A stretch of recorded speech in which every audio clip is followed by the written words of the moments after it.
Bonjour, je suis Jérôme Effred Ludodida, je suis professeur des écoles. Ma mission, ton plaisir d'apprendre. Aujourd'hui, je te parle de comment apprendre les tables de multiplication. C'est un sujet qui pose souci à de nombreux élèves et à leurs parents du coup, et aussi à leurs enseignants aussi du coup.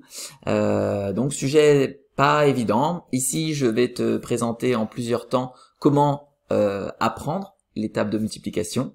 Je vais te donner au passage quelques astuces. Je te donnerai aussi quelques outils pour réinvestir les tables de multiplication une fois que tu les as apprises. Il s'agira alors de jeux de société. Et puis, je t'expliquerai aussi comment tu peux fluidifier l'utilisation des tables de multiplication, c'est-à-dire être capable de sortir rapidement les résultats. Les connaître, c'est une chose. Les réinvestir, c'est une autre chose. Mais pouvoir les sortir rapidement, ces résultats, c'est quelque chose d'important. Et donc, je vais te donner là aussi d'autres outils qui seront des logiciels qu'on peut trouver sur Internet.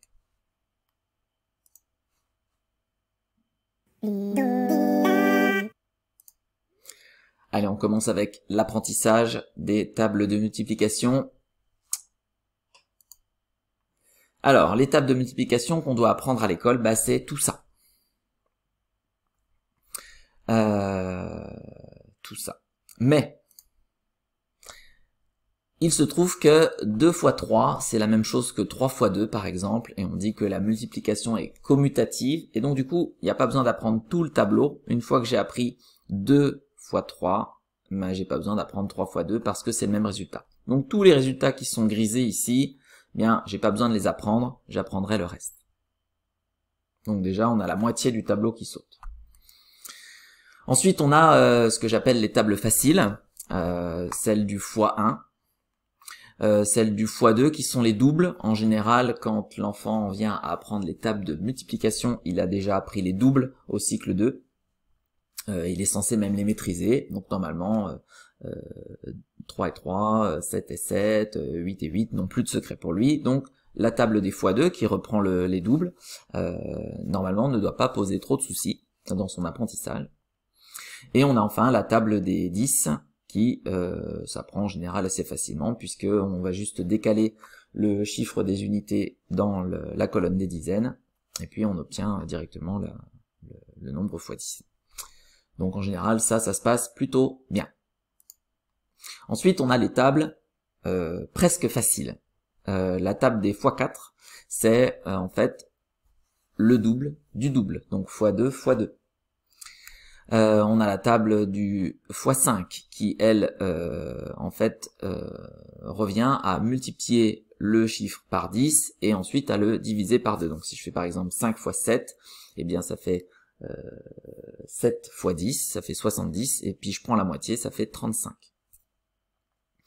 Et je constate aussi que cette table des 5, les résultats de cette table des 5 se terminent toujours par 5 ou 0. Si ça termine toujours par 5 ou 0, ce qui facilite aussi son apprentissage.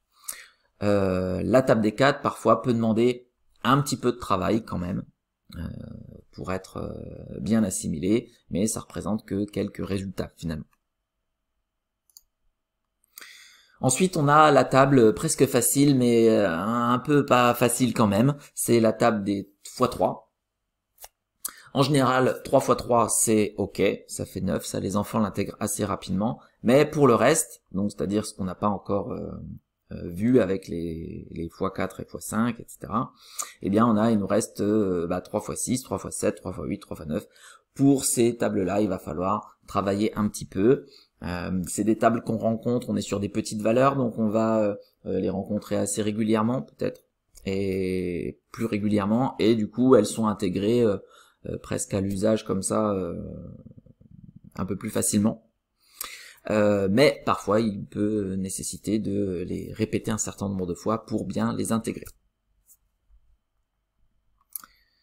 Et puis ensuite, il nous reste ce que j'appelle les tables galères, c'est-à-dire ce qu'il reste, les x6, les x7, les x8, les x9, mais juste les parties qu'on n'a pas encore abordées dans les précédentes diapositives. Donc du coup, il ne nous reste que ces nombres-là à apprendre et toutes ces multiplications-là à bien apprendre. Donc 6 x 7, par exemple, 7 x 9, etc. C'est tables-là sont vraiment pas évidentes et pour celles-ci, je préconise de faire appel à des techniques de mémorisation.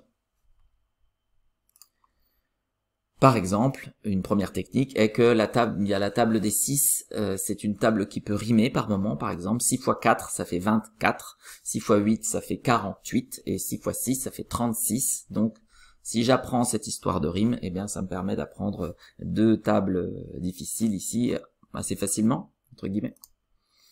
Il y a un monsieur qui s'appelle Mathieu Protin qui a construit toute une méthode autour de la mise en image des multiplications pour faire en sorte que, en racontant des histoires, les calculs et les résultats soient plus faciles à mémoriser. C'est une méthode qui est plutôt très bien faite, qui est intéressante, mais il va utiliser, Mathieu Protin, cette méthode-là pour tous les calculs de la table de Pythagore que j'ai présenté précédemment. Je ne pense pas que ça vaille le coup de tout imager, de tout transformer en histoire. Donc moi j'utilise je trouve que c'est intéressant pour certaines multiplications, mais pas forcément pour tout. Voilà. Après cette méthode elle est bien faite, elle mérite d'exister et le travail qui a été mené par Mathieu Protin est vraiment de qualité. Donc voilà, ça peut être une solution qu'on peut envisager, un investissement qu'on peut envisager pour aider son enfant ou son élève. Maintenant, moi, j'ai fait une série de vidéos que j'ai appelées Multimémo, que vous pouvez retrouver sur YouTube, soit sur ma chaîne directement, soit en tapant Ludodida Multimémo dans la barre de recherche YouTube. Et donc, c'est une série de plusieurs vidéos, il doit en avoir 7 ou 8, quelque chose comme ça, et qui reprend tous les calculs un peu plus difficiles, donc 6 x 6 égale 36, 6 x 7 égale 42, etc. Donc toutes les tables galères sont abordées une par une, et à chaque fois je donne une petite astuce visuelle, mais pas que, pour imprimer plus facilement telle ou telle table. Je vous en donne ici un aperçu global rapide. Donc ici on a, je vais peut-être résumer les petites astuces rapidement comme ça, mais je vous invite vraiment à regarder les vidéos détaillées. Donc on a 6 x 6 égale 36, on repère qu'il y a dans le calcul total 3 fois le chiffre 6.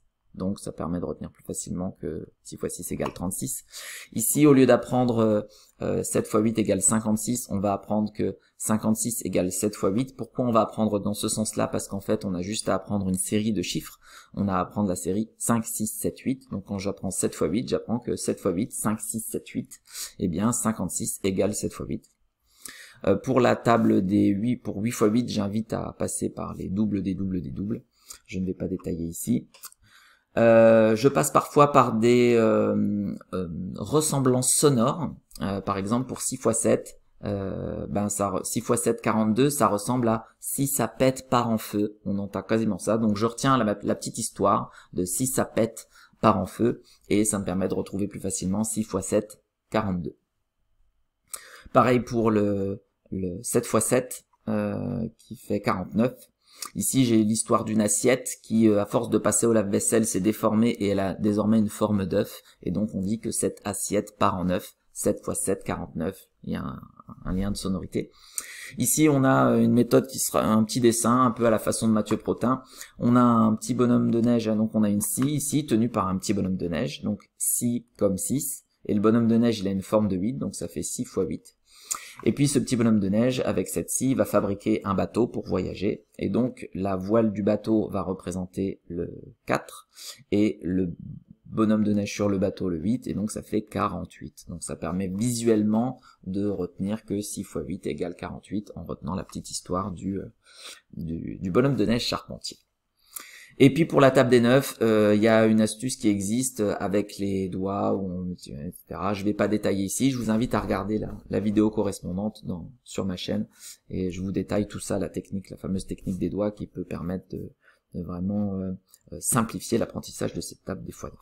Bon, une fois qu'on a fait tout ça, on a utilisé de la répétition, on a utilisé des astuces mémotechniques pour mémoriser certaines tables difficiles, alors il va être temps de réinvestir et de réutiliser ces tables-là en situation. Quoi de mieux pour ça que des jeux de société? En voici quelques-uns. que j'apprécie particulièrement, notamment les trois qui sont ici. Je ne vais pas détailler ici comment ils fonctionnent et comment ils s'utilisent, etc. Sache juste qu'ils impliquent des tables de multiplication. Mon préféré étant cours de tennis multiplication.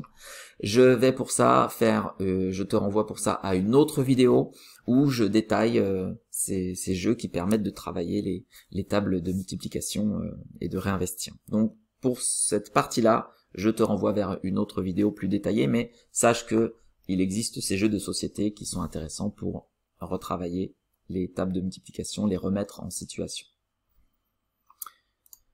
Ensuite, il va s'agir, une fois qu'on a manipulé les tables un bon nombre de fois, de fluidifier la venue des résultats dans sa tête pour pouvoir les sortir plus rapidement.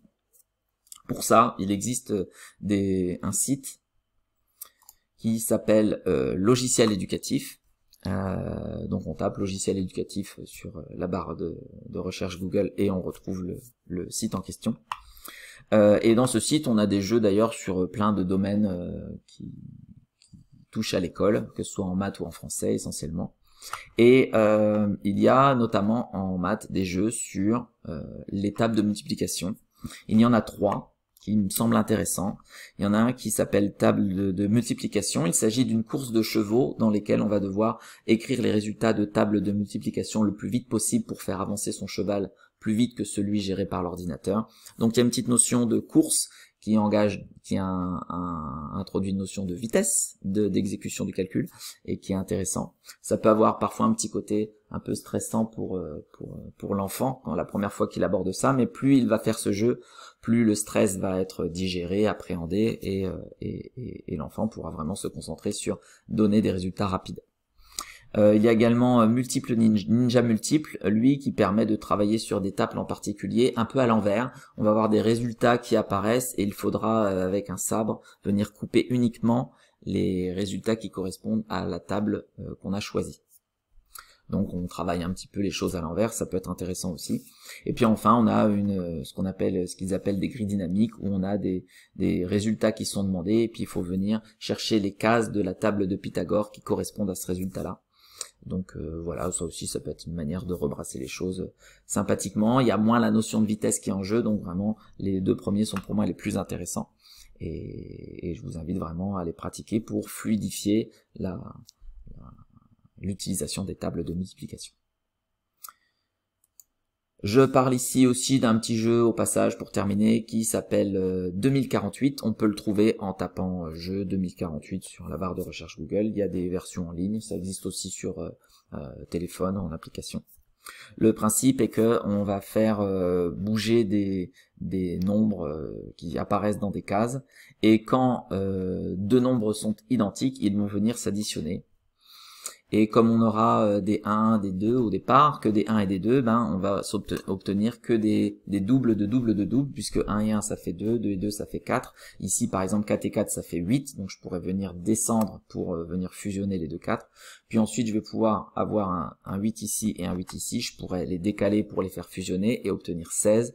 Donc ça permet de travailler les doubles des doubles des doubles, ça c'est intéressant de fluidifier aussi la connaissance de ces nombres particuliers là.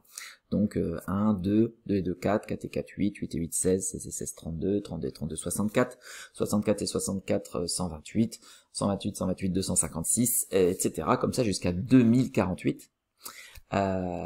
Et donc c'est un support qui est intéressant pour ça parce qu'on va voir ces fusions de manière répétée et intensive et ça va permettre de fluidifier la connaissance de ces doubles de doubles de doubles. Donc c'est intéressant aussi, c'est connexe aux tables de multiplication, c'est pour ça que j'en parle ici. Eh bien, je vous remercie de m'avoir écouté jusque-là. Pour me remercier, vous pouvez dépuncher un pouce, vous pouvez dépuncher une petite cloche ou le bouton abonnement. Et maintenant, je vous dis bon courage et à toi de jouer.